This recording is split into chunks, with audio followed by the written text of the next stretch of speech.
Hello! Welcome to Emerging Motherhood. We're driving cars on a Mars tonight. We're blasting off to the stars. My name is Anita. I just recently started a new relationship, and that can be super scary when you've been in these really confusing, hard to understand relationships. And so there's a pretty good measure to know what you're doing and what you're getting yourself into, and how to check if your relationship is healthy or not. Now, the first thing I did when I got out of my abusive marriage was I contacted a domestic violence shelter and I received therapy services. It took some convincing. It took some coworkers and friends sharing their experiences with me. Again, that's one reason why I want to be very transparent, because sometimes we don't have that support in our life. Sometimes when you're in those abusive situations, the friends and family and the people you have in your life are the people judging you the hardest. They're the people calling you stupid. And I want to tell you, you're not stupid. Being in an abusive relationship is not a measure of your intelligence. It's maybe a measure of your naivete, of your willingness to love. It's a measure of other things, but definitely not a measure of your intelligence. You are the same person you were when you got into that relationship. Think back on who that person was. You were hopeful, excited for love. You had dreams and goals. And then you met a really mean person who took advantage of you. And that's how you got to this situation.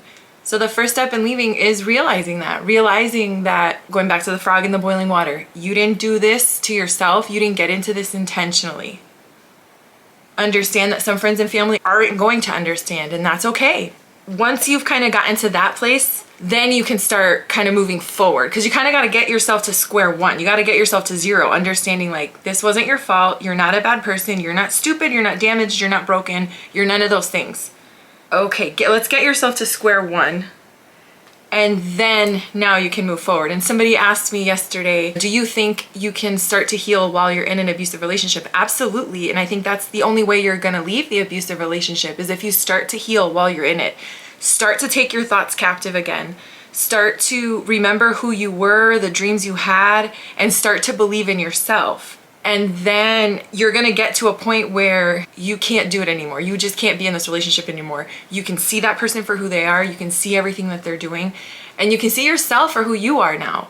You're not stupid or broken. You were taken advantage of. And now you wanna fill yourself with the love you've been missing. And then once you get to that point, you'll leave the relationship and you'll start like the next phase of healing. What I did when I left my marriage, since I had children and splitting custody was something that was extremely hard. I had never been away from my children. I had been a stay-at-home mom for such a long time. Even when I worked while they were in school. So I was never away from my children. That was extremely hard to accept, but I had no choice. And what I did was I scheduled therapy for the first morning that they were gone. So on Wednesday morning when I drop my kids off at school, they leave. But since I still had them that day, I still have their love with me on Wednesday. So Wednesdays I can usually push through. But Thursday mornings were the hardest, the absolute hardest, to wake up and not have anybody to serve breakfast to, not hear little footsteps, not hear arguing, not hear the normal comings and goings of a home that has 4 children. So Thursday mornings were so hard. So that's when I scheduled my therapy. And on Thursday mornings when I was at my lowest, my therapist would call, we would have therapy, and we worked through a lot of things. And by the time I started to feel ready to date, we kind of talked about it in my therapy, and I said, I kind of want to date while I still have your support. And so that's what I did. So I got on Tinder. That's where I met my current boyfriend, Tinder. One of the things that my therapist kind of brought to my attention was that there kind of is a checklist for dating and for relationships. It was created by the Domestic Abuse Intervention Program's home of the Duluth Model. So if you can go to theduluthmodel.org, they spent years and years researching abusive relationships, toxic partners. The language is very gendered. He, she, he is usually the perpetrator, she is usually the victim. That is just for the purposes of getting through these things and for who they studied. But you can look up the power and control wheel. And when she pointed this out to me and showed me, and I looked at it, I had quite a moment. How there's a joke, there's no manual for life. There's no, book to know what to do in life. Well, there are kind of manuals for these abusive relationships.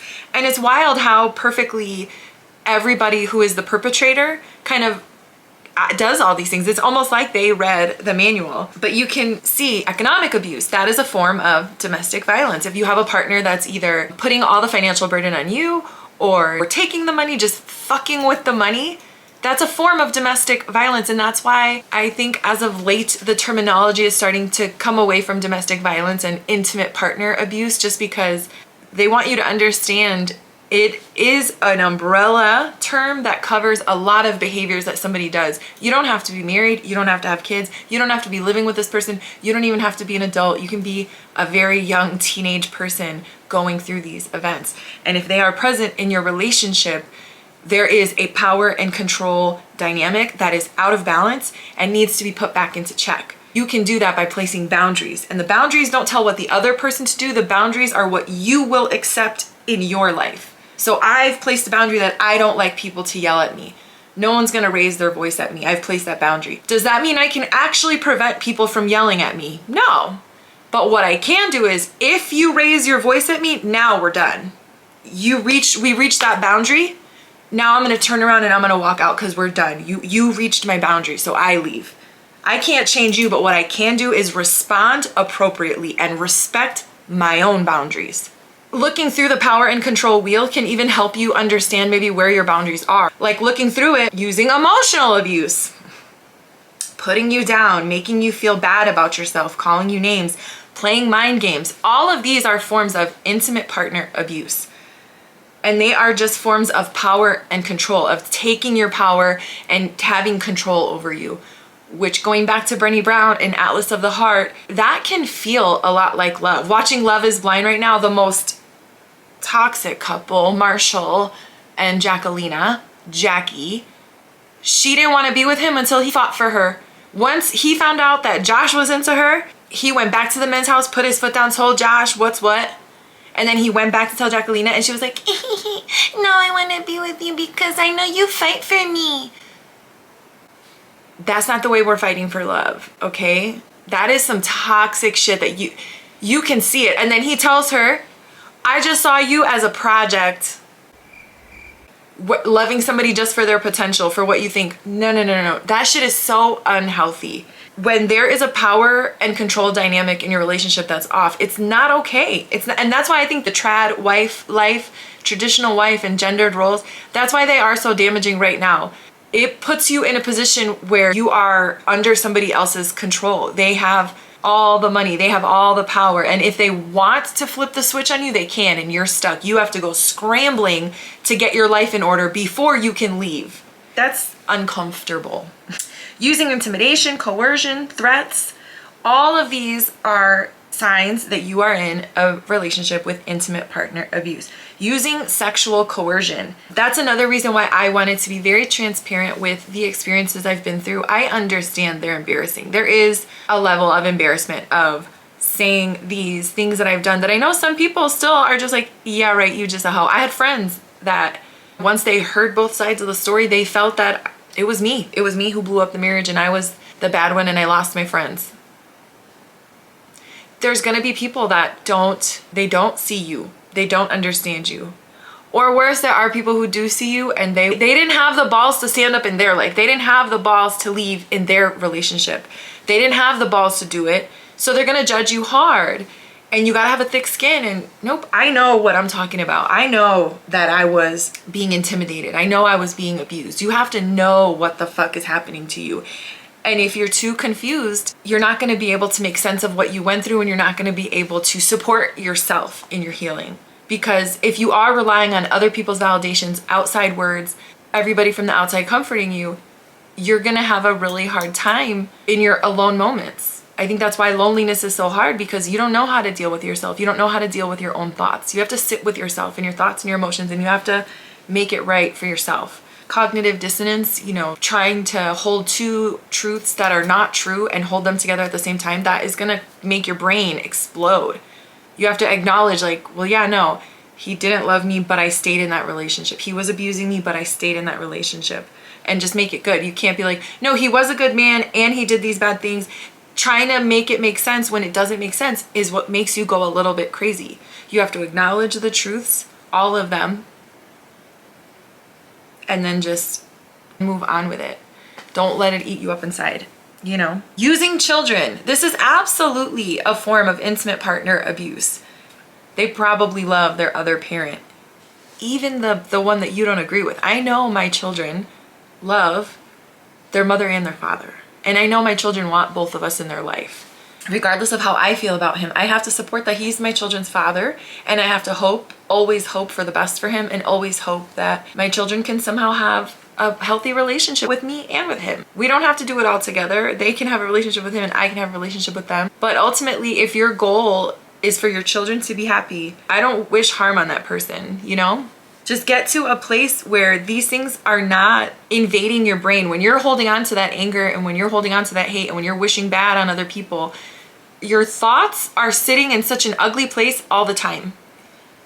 You have to let go of all the hurt and the pain. And the only way you can do that, you leave the relationship, you work on yourself and get help, and then you kind of see it for what it was. So you can go through denying, minimizing, and blaming. Using isolation. This one is so big. And I feel like it's so easily overlooked because we can be like, oh, well, I did that. So I moved out to Colorado. So I'm the one who started the isolation. Yeah, but it doesn't mean that they didn't take advantage of it. No matter what piece of this power and control wheel that they're using against you, and it doesn't matter how it came about. When someone sees a weak hole in your life and they decide to rip it open and take advantage and abuse it, that's a bad person. You don't have to think about it. It doesn't matter that you were the one who moved or you did this or that. If this person is taking advantage of something and making it worse in your life, they are being abusive towards you. So obviously it's nice to know when somebody is doing what's not nice to you, but surprise, surprise, they created actually a wheel of equity and accountability, because in my therapy, I went on this date. It was actually my recycle man, the guy who picked up my recycling. I used to go outside every morning because I always had an extra bunch of trash, and I would run outside and be like, hey, I'm so sorry, can I help you? And like we'd put it away, and then we'd sit there and talk for like 30 minutes. And this went on for like 6 months. And one day it dawned on me like, oh my God, I wonder if he kind of likes me. But he can't say anything because he's working. I wonder, I'm gonna ask him. And so he brought out my trash and I went out and we started our normal thing, and I couldn't talk today. I was like, God, I have the kids inside. So I was like, hey, really quick, I'm so sorry. Could I give you my number and maybe we could just talk not when you're not working? And he was like, oh my God, finally. And I was like, oh, he goes, yeah. He confirmed what I was thinking. Like, yeah, I was into you, but I can't really hit on my customer. So I was just kind of waiting for you to pick up on what I was trying to send you. And I was like, oh. And that recycle day also happened to be my therapy day. So right after that happened, I was able to talk to my therapist and I was like, I think I'm gonna go on a date. And this was like my first date going out. There was a spring, like real heavy winter storm. So it was like dumping snow, but kind of warm. It was like really weird time of year. And we're driving in the car and the heat was on. And I know he was just trying to make me feel comfortable, but it was like way the fuck too hot in the car. And I was really nervous to say anything. So I just sat there and I was like trying to hold my armpits like away from my body, but like still look cute on the date. But like I was really hot, you know what I mean? And then I told my therapist the next week, I said, well, how did the date go? And I explained, and I said, I feel like if I'm on a date with somebody and I can't even ask for the smallest thing, like, hey, I'm a little hot in here. If I'm too nervous to even bring that up to him, either I'm still not ready to be in this situation or this person isn't the right person, because I don't even feel comfortable enough to ask for that. She was like, there you go. Okay. So I was starting to learn, like live action, learn kind of how to date, how to place boundaries, how to protect myself and advocate for myself, and how to sense maybe when something is off with this person. That's not to say that all the relationships were great. I still stumbled into unhealthy relationships when I left my marriage because it takes time. It takes time to figure things out. Once I had that experience, she was like, well, hey, since we've talked about the power and control wheel, let me tell you about the equity wheel, the wheel of equity and accountability. Because in a relationship, you know, it's kind of like if you were building a house, there's two parts to the relationship. There's the house, the structure that you actually physically live in. And those are the basics that we don't compromise on those, like respect, trust, those types of things. Those have to be present in a relationship. We're not settling for less than how we treat basic humans. Everybody gets respect, everybody gets trust. We're not gonna have, you know, those things are a standard. And then we have the wheel of accountability, and that's the fluff. That's all the decorations inside your house. That's the stuff that makes you feel warm and pretty. Some people want their walls black and a black cat and leather and all that shit in their house, and they get to have a relationship like that. Some people want the country chic and they want roosters and shit. It's your relationship, so that's the parts that you get to decide, because we've established that there is respect, honor, trust, dignity. Those things are basic. That's the structure. And now we're going to fill the relationship with the things we like. We like to go hiking. We like to go to concerts. We get to do these things together. You make me feel good in these ways. And that's where you start to explore your relationship, and you can check the wheel of equity and accountability. Honesty and accountability is there, trust and support, respecting your experience. So when you finally get to a place of trust, because we don't tell all of our deepest, darkest secrets on the first date, we wait until we have trust with this person. They are a safe person that I can trust these scary things with, because they're not going to use them against me. That's what we do now, right? So now that we've had some trust built and I know you're a safe person, now I can start to tell you my story. And this is where maybe red flags could pop up, and hopefully they don't. So you start to use the trust that you have with this person and share things about yourself, and then they are going to respect your experience and your stories, and they're going to continue to love and support and be kind. And if not, you're going to advocate for yourself. And that's where you learn, maybe at a certain point, you're not filling my house with the decorations I like. You're not filling me up in the ways that I like to be filled up. And maybe there's nothing toxic and wrong. Maybe it's just they like leather and you like cotton. And so you decorate your relationships differently. You love differently, and it's just not working between the two of you. Not every relationship blows up because they're toxic. Sometimes it's just, or sometimes they just ran their course. Sometimes you do have a way to check what's going on in your relationship, and you do have ways to check inside your heart and see, how is this person making me feel? Checking in with yourself all the time. When people talk about when you first meet that person and they give you the butterflies, sometimes those butterflies are the nervousness of, I don't think this person is a safe person. They're kind of risky, but this is kind of fun, because it is fun. The first person I dated after I left my husband was a fucking biker. He rode a Harley, and I remember our first night was a full moon, and he was like, meet me at this park and ride. And I was like, okay. I just was super lost in the world. And I was doing things that, looking back now, I'm glad I'm still safe. It was not smart, but I was doing it in the most supportive way that I could. But anyway, I met this guy at the park and ride where I could park my car and then we could go for a ride. And he's like, well, hop on my Harley. So I was like, okay. I get on this guy's Harley, and I just remember, what is life? 6 months ago, I was a wife and a mother, and I was helping design my kids' elementary school building. And now I'm on the back of some man's Harley riding under the full moon to a bar to go have a drink with him. It was crazy. It was crazy. And it wasn't the wisest decisions, and that wasn't a very healthy relationship. But I continued in therapy, and I continued being super honest with myself about the decisions I was making and what I was going through. And I landed in a healthy place.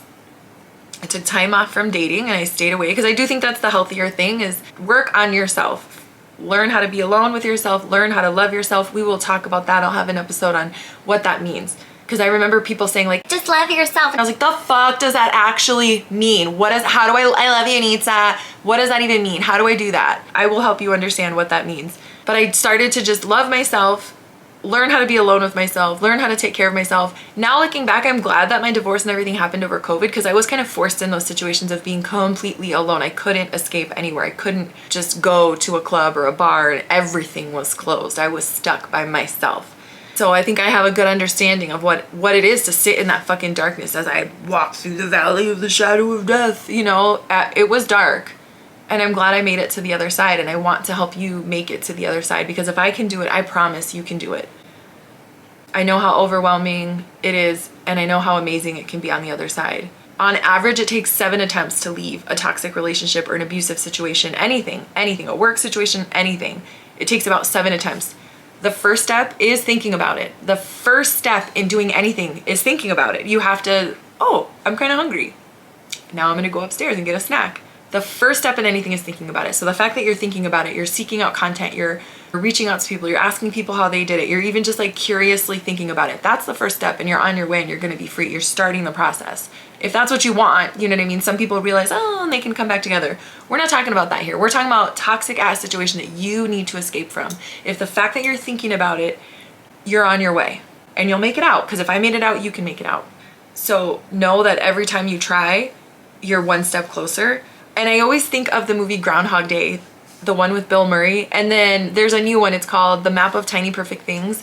And in those movies, the main character is kind of stuck in a loop. Every day is exactly the fucking same. They wake up and he hears the same stupid fucking radio people with the same stupid jokes. And he has to go see Punxsutawney Phil and he knows what happens. And at first he's miserable and he's just like living it and he's stuck and he's going through it like this fucking sucks and he's miserable. And then he gets to a place where he's like, okay, maybe I can make this work for me. So he starts like eating the most disgusting foods. Like, well, it doesn't matter. It's not like this is going to affect my cholesterol. It's not like this is going to affect anything. He starts fucking with people. He steals money. He just starts like, I'm going to have fun with it. And he tries to make it work. Like, maybe I can truly live like this. And then he gets to a part where he says, you know what? I'm just going to work on myself. And if I can't break out of this situation, if I can't be happy with the situation, I'll at least make the situation as good. I'll leave it better. I'll do as much good in this world as I can. So he knows that a kid falls out of a tree, so he goes and makes sure he saves the kid from the tree. He stops the guy from walking in the puddle. You know, he just starts making everything better. And when he finally says, like, I'm just gonna get good with myself. I'm gonna be the best person I can be because that's the only way I'm gonna get through this. He finally breaks free from the Groundhog Day loop. When he's finally just open and honest and he's vulnerable with his date, it changes. Something changes. And if you're in an abusive relationship, you know that loop, you know that daily grind, and you know all the different things you've tried. And eventually, you'll get to that point where you'll break free. I'm here to encourage you and to support you. And I love you. We're blasting off to the stars tonight. We want